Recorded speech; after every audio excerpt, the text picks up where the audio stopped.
Now, it's not very often that I purchase something without having a purpose for it. Usually when I buy anything, when I spend money on any, PC part, whatever, I have a purpose in buying it. It has a plan for it. I have a plan to use it for something. Or it's something that I want to collect, like in the case of the Vega 64 Silvers that I have, that are like my favorite graphics card, etc. I have a plan for them, or I plan to use them for something. Today is an exception to that rule because this was just too cool to pass up. And thanks to eBay and an amount of money that I'm just too ashamed to even say, I have gotten this. There's a more close-up picture because you can't obviously read it from here. But this is an Intel engineering sample Xeon E5 2695V3. Now, if you have no idea what that means, you're not alone. It means that this is a 14-core, 28-thread Intel CPU from 2014. But this is an engineering sample. So as you know, besides it being written on in Sharpie, it doesn't actually say Xeon E5 on the actual chip because it is an engineering sample. Which basically means that this is not a retail version of this chip. This was what they were using to test with when they were still developing it. This is likely one of the final models before they actually release the chip because it is normal clock speeds. It has the normal specs of the Xeon E5 2695V3. But this thing, it was so cool. So I got this whole thing as a set. It came with the motherboard for it. So this is a Gigabyte LGA 2011 server board. This thing is awesome. First of all, 3 Ethernet jacks, 3 RJ45 connectors. I believe. Oh shoot, I like hitting things. I think 1 is for management, 2 are for LAN. So we have a gigabit Ethernet, obviously. 4 USB 3s and 4 USB 2s. Serial port. This is all like server stuff, serial port and stuff like that. But besides that, it's a basic ATX motherboard. Of course we have this weird USB 3.0 just sticking out of the board. We've got 8 DDR4 RAM slots. Now this is LGA 2011-3, so this is the last revision of LGA 2011. Not to be confused with the newer LGA 2066. But this supports DDR4, and so we got this sick board, which we're going to put on our test bench today.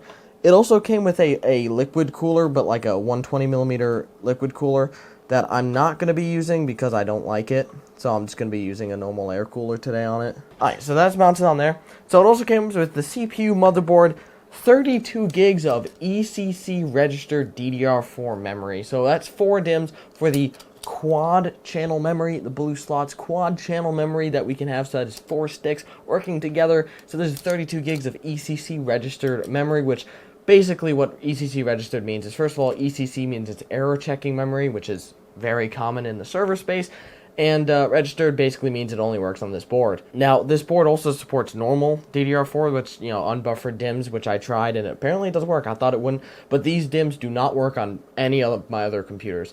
I might try them. They just don't. They just, don't even appear as RAM. So they only work here, which is fine because that's what I'm using them for anyway. But it also came with like a hard drive, a SSD, and an internet, a Wi-Fi card. But who cares about those? Let's install the CPU now. I am super cautious with this because this motherboard costs, like brand new, it costs as much as I paid for this entire combo. Just this motherboard alone. So it's actually part of the reason I was like, okay, I can definitely afford this because of that. Oh my god. It's got a weird mechanism where this stupid safety doesn't come up right. Alright, perfect. So we're going to slot in our Xeon E5 2695V3. God, it's scary, man. If I bend these pins, it's over.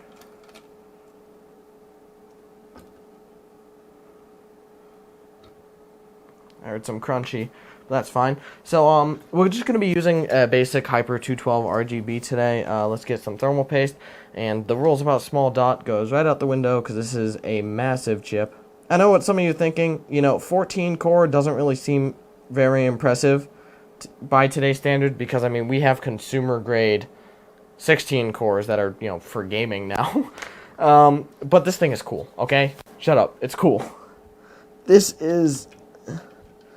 It's older tech, but it costed me less than what a new 16-core Ryzen would actually cost, which is pretty cool to think about. But, you know, this is 14 cores. The boost clock is only up to 3.2 gigahertz, which, you know, I mean, even for, like, gaming, is not terrible.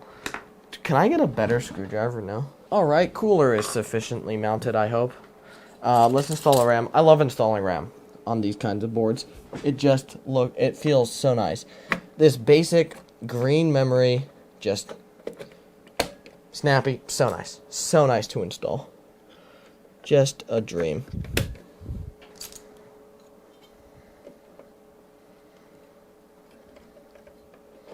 I don't know why, but I actually really like these, like, you know, in modern times when there's all these, like, crazy, you know, black PCBs, RGB motherboards and stuff like that, and, you know, heat spreaders and all that cool stuff, I like the basic looks. You know, green PCBs, blue ones, red ones, you know, base, stock RAM, no heat spreaders, nothing like that, no improved performance or whatever.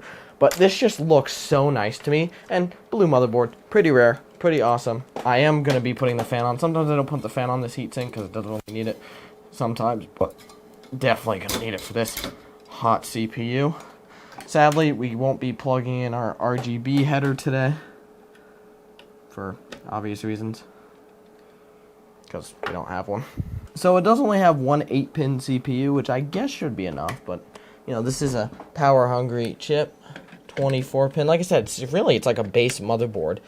Now, of course, these are meant to be used in the server space, realistically, but I don't actually care. And for our graphics card, we're just going to go with our Titan XP, because super easy to install. That's Titan X Pascal. It's going to slot that. Oh, man. God, it is daunting working with this hardware, because it's like, it's not one of a kind. These CPUs are like $200-300, but I mean, it's really hard to get this like combo. I got it all as a combo, you know, cooler, CPU, everything, motherboard. And if I break a pin on the motherboard or the CPU just stops working, I have to buy either like a $200 CPU or a $300 motherboard that, you know, might not be compatible. It will cost money that I don't want to spend. Either that or I just have the CPU sitting here. So I'm going to go ahead and be as careful as I can with this. Now, I'm not going to do much performance testing in this video. I mostly just want to get this thing booted up and all that, because this thing is awesome. This thing is so cool. I'm so excited to work with it. I mean, I wonder if it's going to beat my 3900X in Premiere Pro. You know, it does have 2 more cores that are much lower clocked, about a gigahertz on each core lower clocked, but I don't really care. So the one thing it doesn't have is, and again, it's a server board. It's not really even meant to be like turned off and on. It's supposed to be, these servers, they run for like days, months, years at a time. Once I turn on the power supply, the thing just turns on, because there's no front panel connectors. That's where it's different. So, and that's kind of one of the things I'm like about, because I want to put this in a case. I want to make like a system out of this. Maybe like a rendering rig, maybe like a NAS, I don't know, something cool. Maybe a virtual machine, you know, each thing gets like 4 cores and one person gets 2, I don't know. But something cool like that, but I can't really put it in a case because I can't find front panel connectors on here. Because I think it's just meant to be, you turn on the power supplies, boom, this thing starts up and you're ready to go. Now, hopefully, I didn't break anything. This thing scares me every time it turns on, because it does have a pretty long first boot. You know, it has to do with memory training and all that, or maybe, I don't know. But it's server-grade stuff. You're going to deal with some nuances of, well, server-grade stuff. Oh, I didn't plug in my monitor. I do that way too often. Oh, there we go. Okay. I'm a genius. So, basically, man, that was scary. So, yep, there we go. Perfect. As you can hear, again, some nuances, server stuff, that weird beep from the speaker that is soldered to the board, some weird menu. I mean, of course, this is a Gigabyte board. Gigabyte is actually a big player in the server space, but, so one of my memory sticks either wasn't mounted correctly or is just broken. Who cares, though? That's not the expensive part of this. Oh my god. I love these old menus. Because server spaces, again, they don't need this fancy gamer BIOS or anything. They just have these basic ass, you know, blue and white menus. They're beautiful. Let's Let's boot from SATA SSD. Intel boot agent. Initializing and establishing link. Media test failure.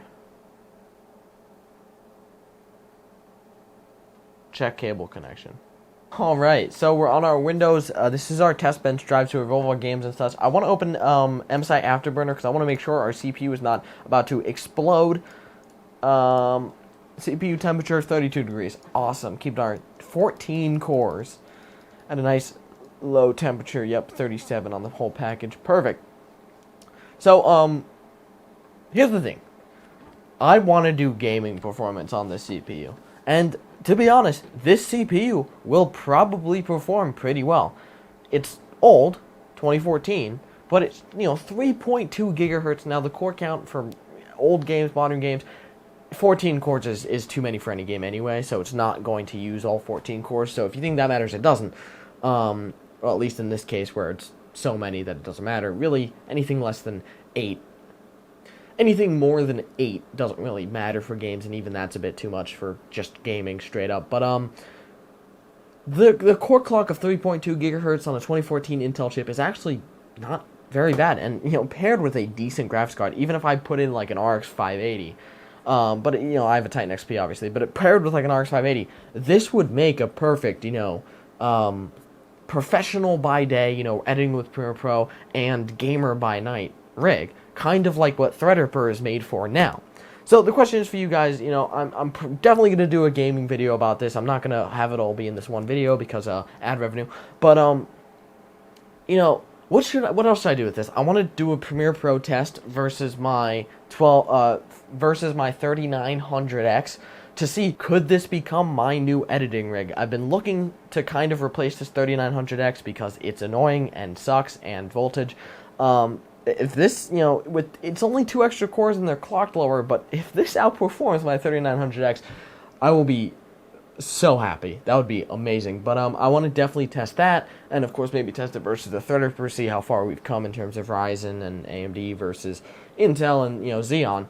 But that's really it. So gaming, Premiere Pro. What else do you want to see with the CPU? What else could I do with it? I want to ask you guys for ideas now that I've actually spent way longer than I should have trying to get this thing set up, and I'm just, oh man, I'm so excited. Okay, let's launch one game before this video ends. I'm gonna launch Hitman Absolution, so it's not too spoiling of the performance because it's a little old, but I want to just, I want to see it. I want to see the game. Max settings. Let's go. They still have it labeled as a 6700, but who cares? It's actually, you know what's funny? The core clock is actually not too far off from a 6700. 6700 goes to around 3.8. This gets up to around 3.2 gigahertz. We actually, we touched 3.3. Alright, recording stopped at some point there. I don't know where exactly while I'm recording this because this camera sucks. But that's the point. So I'm definitely gonna do Premiere Pro. I definitely want to do a gaming video. I was just having a little fun with Hitman right there because, oh man, I'm so excited. A lot of YouTubers, they don't really get as excited about parts. I mean, they have so many. Obviously, if I had as many parts as they had, I wouldn't be this excited. But this is so cool to me. I know it's old tech, but I got a deal. I mean, I spent a lot of money, but I got a great deal on this, and I got a new GPU coming as well that'll fit with it perfectly. Oh, this rig's gonna be so cool. Now, if I could figure out how to make it so that the board doesn't just turn on when you turn on the power supply and turn off when you turn off the power supply, well, obviously it would turn off, but if I can find a way to make it so that the board doesn't just turn on when you turn on the power supply, I don't know if there's one of these. There's a bunch of connectors that are jumped together. Maybe taking off one of them will stop it from just booting automatically. Maybe there's pins I can short or something like that where I can plug in front panel connectors. I want to build a cool rig out of this, but that's the point. I hope you guys kind of enjoy this video where I just get excited about the stuff I buy because, I bought it with money. That's the point. Thank you guys so much for watching. I love you guys. I'll see you next one. Peace.